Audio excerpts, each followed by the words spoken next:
bazadde zino ssaawa mmeka ze muteeza abaana ku masomero?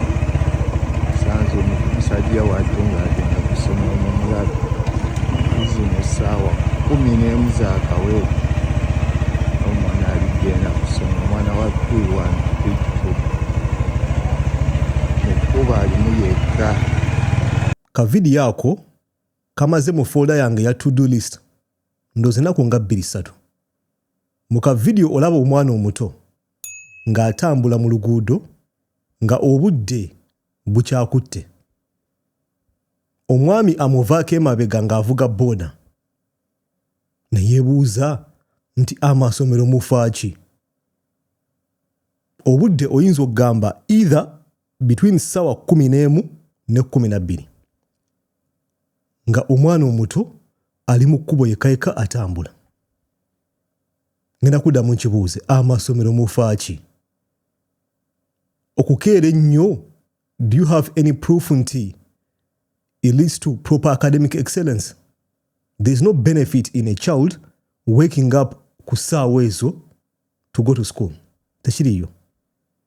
Bano baana bato beetaaga rest, obwongo bulina okuwumula. Science backs that up. So simanyi muntu ki eyapreachinga ekintu kino, especially omwana kasitatuuka mu P7 ng'amasomero gagamba nti kati alina okukeera ssaawa 12 alina okuba nga ali mu class. Kizza abaana emabega. Science backs that up. Nso okusaako omukono gwange. So omwana akeera ku makya. Risk eziri involved mpitirivu. Omuntu wa mubba nagana amusaddaaka. Kosaka kulowooza nti bakifeesi bajja kumuteega tana kyayina. It's a young boy.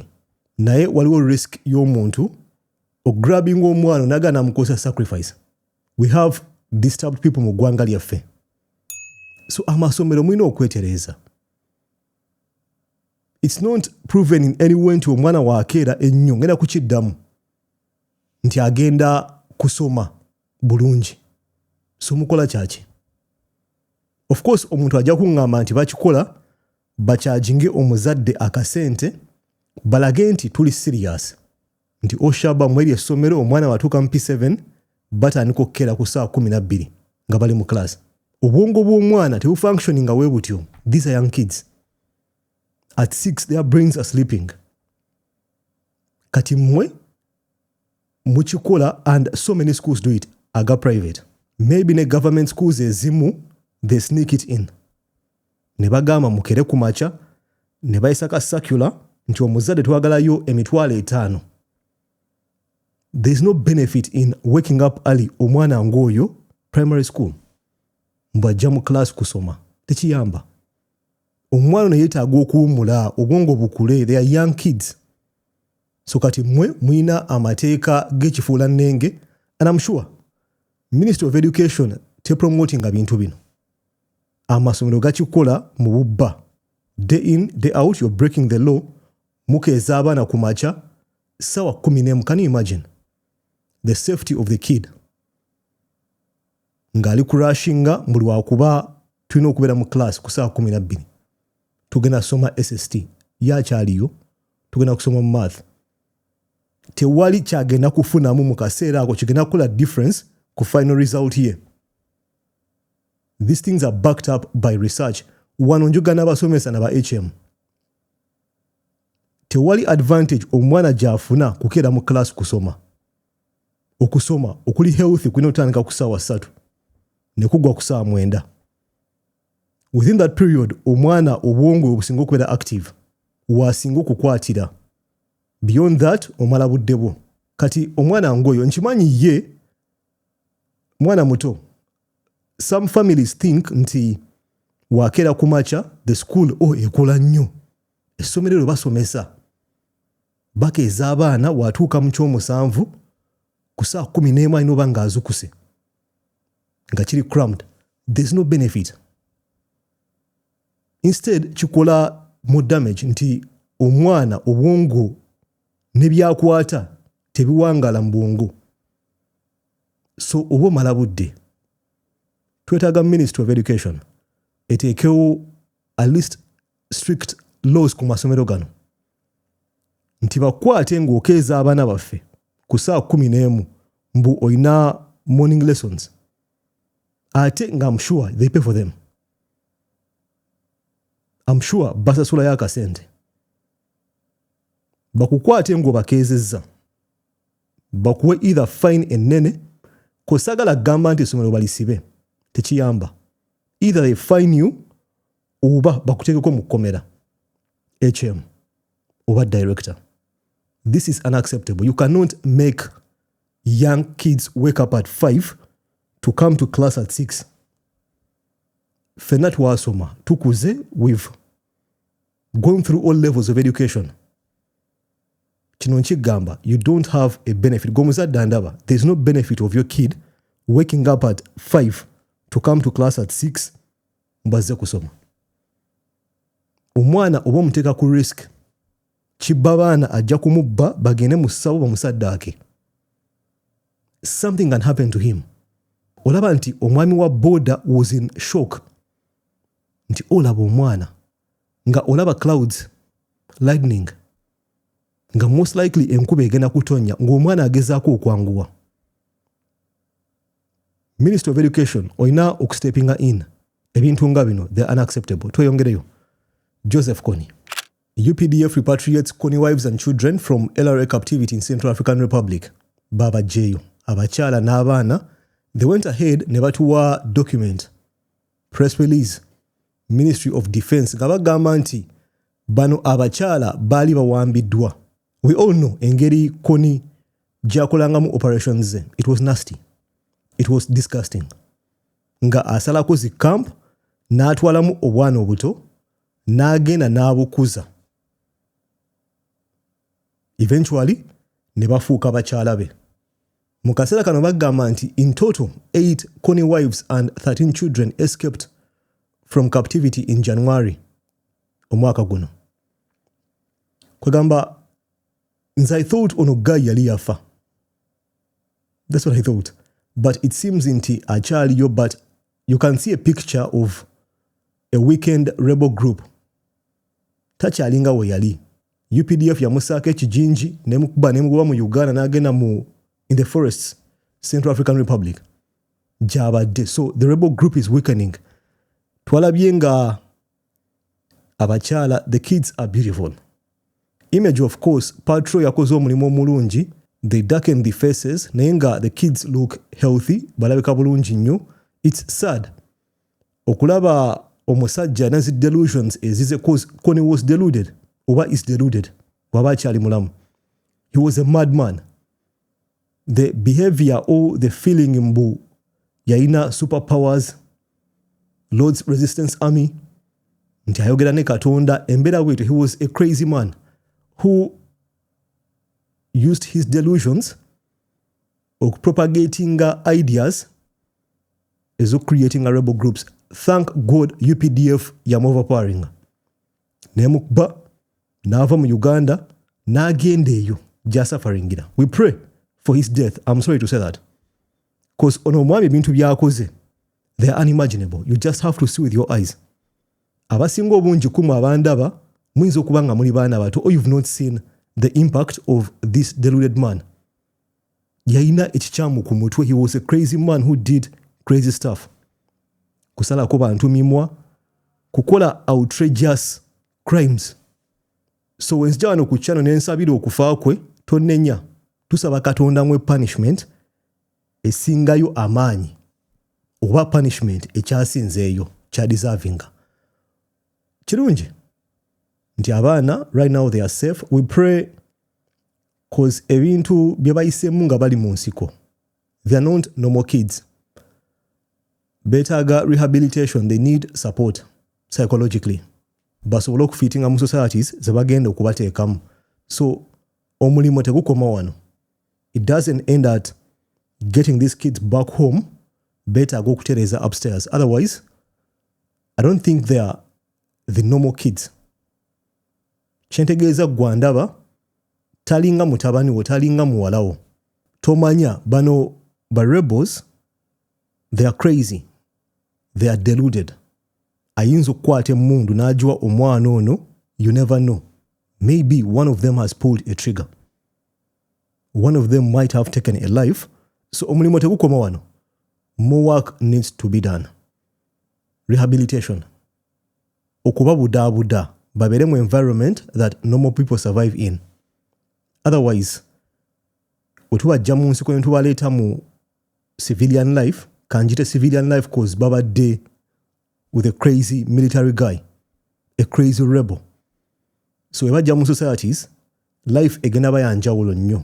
Tekikoma wano. Kansabe nti they're in proper hands and they get proper support. Tweyongereyo. Ebola. Nakola video ya Ebola. Nembagamba nti be extremely careful. We are dealing with a highly dangerous viral hemorrhagic fever virus. Nti Ebola are spreading through body fluids, ntuyo, malusu, kwegatta, semen, ebintu ngebyo. Mu kaseera kano, Uganda egamba nti they've confirmed 3 new Ebola cases, including a Congolese national. Nti omukyala ya crossinze border. Tufunye press release endala. Yasala border n'ava mu Congo n'ajja mu Uganda, and of course she was positive for Ebola. Tujjukira nti a few days ago waliwo omuntu yatestinga positive for Ebola eyali mu Congo. So kigambibwa nti driver eyavuga emmotoka eyo yali avuga first case kyamulidde. Then Ugandan healthcare worker omu yali akola kweyo case yafunye Ebola. So far tulina cases 3. Naye abantu bano balina families, balina emikwano, balina gye bawangaalira. Aseno yawangudde ekikopo, you never know. Some of them were in processions. So kan mukasera kano you cannot tell how many people they've been in contact with. Yes, you can approximate n'ogamba nti people close to you. Tubateeke mu isolation, we monitor them and see. Tulabe oba banafuna symptoms zaki ze Ebola. Mukasera kano you cannot tell. Wano, katemba agenda kutandika. What do I think? I think this could be more than 3 in the next 48 hours. In the next 1 week, we could have 100. You never know. Because batugambye nti the Bundibujo strain ya Ebola tesaga. Teina vaccine. Kwegamba oba ku vibes and inshallah nga we nagamba mu video yasooka. Baku supportinga. Ofunye temperature, bakwe ku panado, bakwe ku mazzi, bakuseke chupa. Fingers crossed. Oterere. Wofa abasawo abambadde ebikumba by'omanyi bajja kuziika. Bino biva kuki? Across the border. Nakyogerako mu video yasooka. It seems people are taking things for granted. And I'm happy nti Uganda government yavuddeyo n'eteekawo restrictions ku flights eziva e Congo. Cause ekiri e Congo kitokola sikisaanikire. Twawulidde nti Abakongo balumbye eddwaliro nga bagamba mbu Ebola kirwadde kya muzungu. Nti bya bulimba mutuwe abantu baffe abafudde Ebola tugende tukole ki tubaziike. Ekiba mu ekyo jogenza okuziika people who catch Ebola. Ate nga we share a border with these guys. Mu press release gye nkulaze omukyala yavudde Congo n'ajja mu Uganda. So tomanyi how many people she's been in contact with. It's becoming tricky. It's becoming tricky because we have neighbors abali reluctant to do their job. Neighbors who have beliefs nti ekirwadde ekiri contagious, ekirwadde ekiri serious, a disease that can kill you, it's a white man disease. It's madness. It all began when a young man who's believed to have died of Ebola, the family arrived at the scene and tried to claim his body back. And obviously medical authorities did not allow them to do that. It degenerated into a protest with the local community. In that confusion and chaos, it is believed that several patients may have escaped from this treatment facility in Rwampara at a hospital in the northeast of DRC. The government spokesperson for the DRC, Patrick Muyaya, saying that yes, they did attack the medical facility because the authorities did not allow them to take back this body. Ebola often spreads at the funeral of Ebola victims, and that's actually believed to have been the cause of the current outbreak. It's believed that a super spreader event on May 5th at a funeral could have led to what we're talking about right now. I want you to listen to this local politician who happened to be on the scene describing what happened, and you can see some fire and hear what appears to be gunshots. I'm at Wampara Hospital. We're locked down here. Look at the protesters. They're angry. They're setting fire to the tents of Ebola patients because they want to forcibly retrieve the bodies. So that is what the authorities in the DRC are dealing with. Some in the local community don't always believe in the restrictions set in place when there's an Ebola outbreak. Some even believe that it's a white man's disease, and they don't understand why they cannot be allowed to take the body and bury it using local traditions. That is what they're up against. Ignorance yamanyi nnyo. So kigambibwa nti abantu bayokyeza zi tent mu center gye bajjanjabira Ebola nga babanja emirambo. And some patients escaped. So actually Congo, it's being underreported. And we share a border with these guys. So meaning abantu abamu maybe badeba crossing. These things can cause problems. These things can bring trouble to us. It's very sad nti oyinza ogamba we don't have anything much to do because toyinza agenda Congo to enforce restrictions. It's their government to do that. Natoyinza ogamba nti sijja kyogera bajja kunyiiga obuwundo. Abantu bali obuwundo mu Congo. The fruit bat.